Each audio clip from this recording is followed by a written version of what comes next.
The name of the chapter is The Integration of Princely States, a case study of Jammu and Kashmir. देखिए पहले chapter के नाम को समझते हैं. इंटीग्रेशन क्या होता है? Integration is the process of integrating, और इंटीग्रेटिंग का मतलब होता है इनकॉर्पोरेट करना छोटे छोटे पार्ट्स को, so that the thing would be whole. तो उसको हम इंटीग्रेशन कहते हैं. Princely states, not a princely state, बहुत सारी प्रिंसली स्टेट्स को कैसे जोड़ा गया, और उसमें हमें केस स्टडी लेनी है एक प्रिंसली स्टेट की, which is Jammu and Kashmir, because you should know that Jammu and Kashmir back then used to be the princely state. इसीलिए हमें princely states में जम्मू एंड कश्मीर के बारे में यहाँ पे पढ़ना है. ठीक है. प्रिंसली स्टेट्स क्या होते थे फिर से बताती हूँ. प्रिंसली स्टेट्स को नेटिव स्टेट्स भी कहा जाता था, वसेल्स भी कहा जाता था, फ्यूडिटरी स्टेट्स भी कहा जाता था, इंडियन स्टेट्स भी कहा जाता था. 1947 में it was officially recognised that there were around 565 princely states in the Indian subcontinent. मतलब बांग्लादेश से पाकिस्तान को लेकर तकरीबन 565 ऑफिशियल प्रिंसली स्टेट्स थी बैक देन इन 1947, जिसमें बहुत सारे थाउजेंड्स ऑफ जमींदारी एस्टेट्स थे और काफ़ी ज़्यादा जागीर भी थे.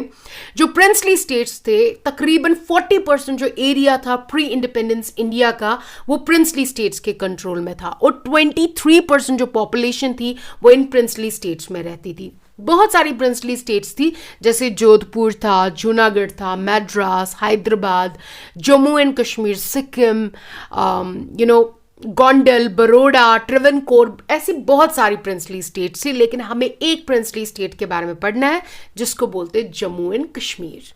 सो डियर स्टूडेंट्स, 1947 की बात है. फाइनली ब्रिटिशर्स ने हमारी जान छोड़ दी और वो चले गए. But the British rule ended with the creation of 2 dominions.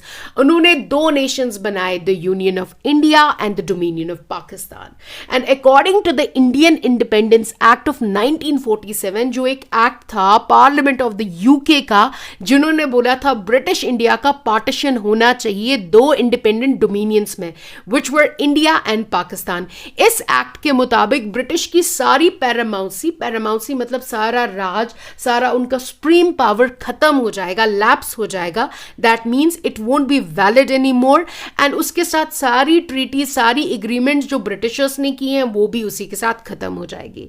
So we get an idea कि हाँ जी, जो ब्रिटिश इंडिया है वो 2 डोमिनियंस में डिवाइड हो गया, which is India and Pakistan.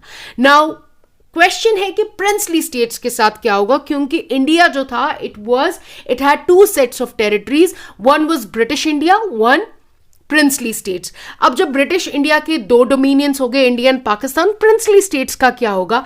अब बताया गया कि जो प्रिंसली स्टेट्स है उनके पास लिबर्टी है. If they want to accede to India, they can accede to India. वह हिंदुस्तान के साथ जुड़ सकते हैं या वो पाकिस्तान के साथ जुड़ सकते हैं. और ये किसने बोला? It happened under the government of India act of 1935, जिसको लेटर ऑन अमेंड किया 1947 में. सो व्हाट हैपन, जो रूलर्स थे प्रिंसली स्टेट्स के, उनको बोला that you are the final and only authority and आप डिसाइड करें to sign the instrument of accession. That was the document either to accede with India और पाकिस्तान. और इस चीज को सपोर्ट किया लॉर्ड माउंटबेटन ने, जिनका नाम था लुई माउंटबेटन. ये कौन थे? ये लास्ट वाइस रॉय थे इंडिया के 1947 एंड फर्स्ट गवर्नर जनरल थे इंडिपेंडेंट इंडिया के बिटवीन 1947 टू 1948. इन्होंने अपनी तरीके से बहुत ज्यादा कोशिश की, because he was the crowns representative. और इन्होंने एक स्पेशल सेशन रखवाया in the chamber of princess इन दिल्ली, जहां पे इन्होंने स्ट्रांगली एडवाइस किया कि ईदर एक्सीड टू इंडिया और ईदर एक्सीड टू पाकिस्तान. या तो आप हिंदुस्तान के साथ रहे या तो पाकिस्तान के साथ रहे. और ये सेशन इन्होंने करवाया दिल्ली में ऑन 25 जुलाई 1947. लेकिन जो माउंटबेटन थे उन्होंने एक चीज पे काफी ज्यादा एम्फेसाइज किया, काफी ज्यादा जोर डाला, दैट वाज जियोग्राफिकल कॉन्टिग्यूटी. और वो बहुत ही इंपॉर्टेंट पॉइंट था, क्योंकि आपकी जियोग्राफी बहुत ही ज्यादा सिग्निफिकेंट होती है. ऐसा नहीं होना चाहिए था इंडिया में within India there was a territory that wanted to accede with Pakistan, या जो पाकिस्तान के कॉन्टिग्यूटी में नजदीक जो उसकी टेरिटरी होगी that wanted to accede to India. So Mountbatten ने इसी बात पे काफी ज्यादा एम्फेसिस डाला कि आप सोच समझ के एक्सेशन कीजिए. आप देखिए कि आपकी जियोग्राफिकल रीजन को कौन सी जगह सूट करेगी, कौन सा डोमिनियन सूट करेगा.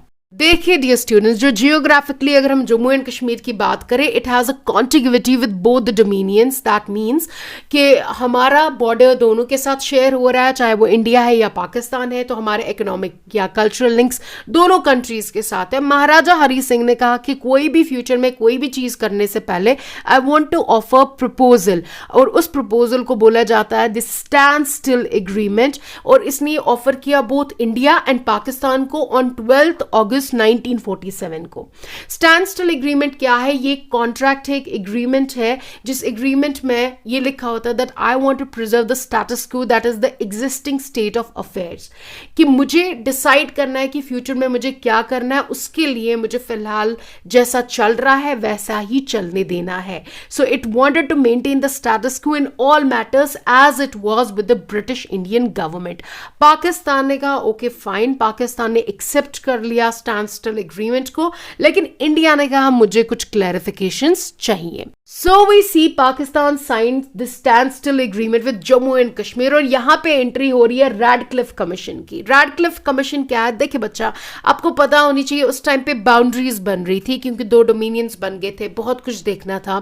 सो boundaries were about to set up in Punjab and Bengal.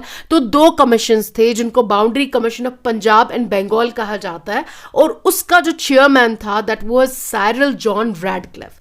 Cyril John Radcliffe जो थे, he was the chairman of both boundary commissions of Punjab and Bengal. और इन्होंने क्या किया?